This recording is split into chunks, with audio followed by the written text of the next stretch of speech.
The father thanks his children for returning home to mourn their mother. After sharing a meal, everyone leaves Onomachi. Noriko, who stays one extra day, is also preparing to return to Tokyo. Kyoko cannot accompany her to the station, but Noriko reassures her and invites her to visit Tokyo in the summer.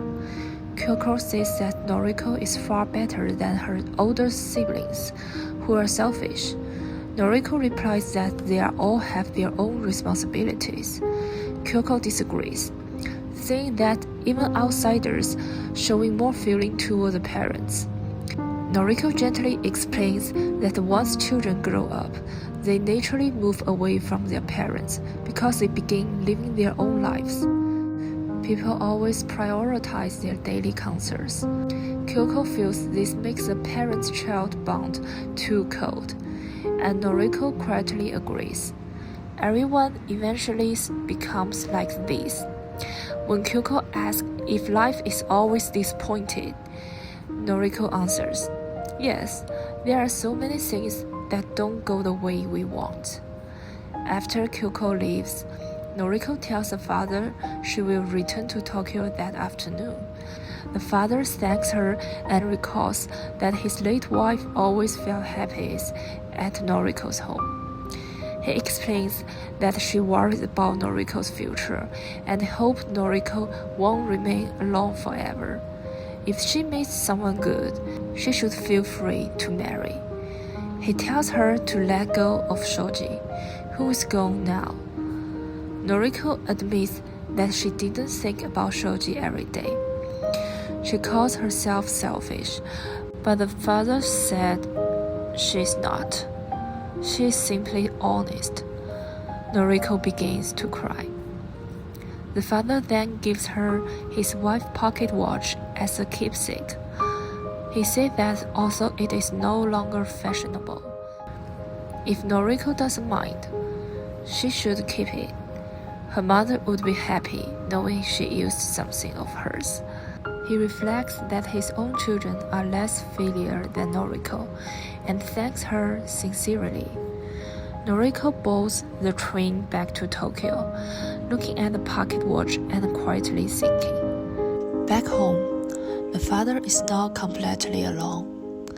A neighbor stops by and says, "Has everyone gone home? It must be lonely being by yourself." The father gives a small nod and replies, "Yes, it is. When you're alone, the days are long." Also shows us a family that's slowly drifting apart. Not because anyone is bad, but simply because life keeps pulling people in different directions. The parents know this, and even though it hurts, they rarely complain. And here's the heartbreaking part. The only place they actually feel relaxed is at Noriko's home.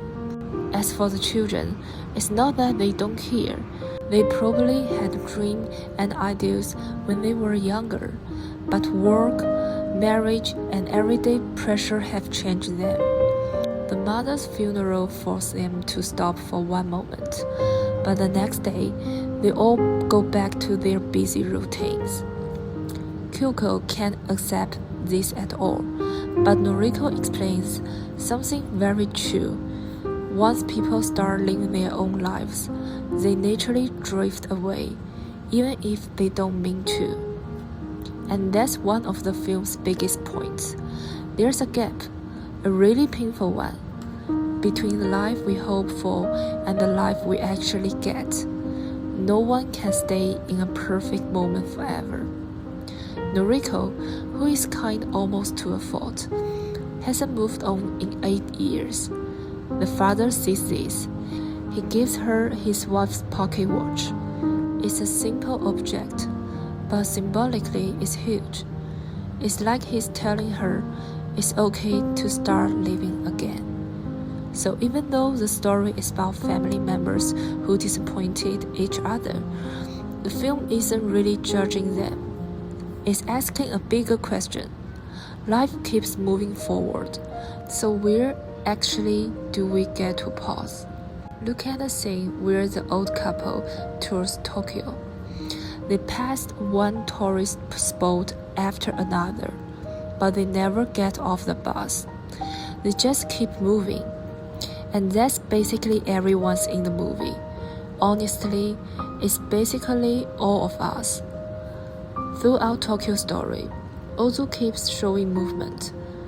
People walking, trains passing, ships pulling away from the dock. Together, these images becomes one powerful metaphor. Life is a train that doesn't stop once it leaves the station.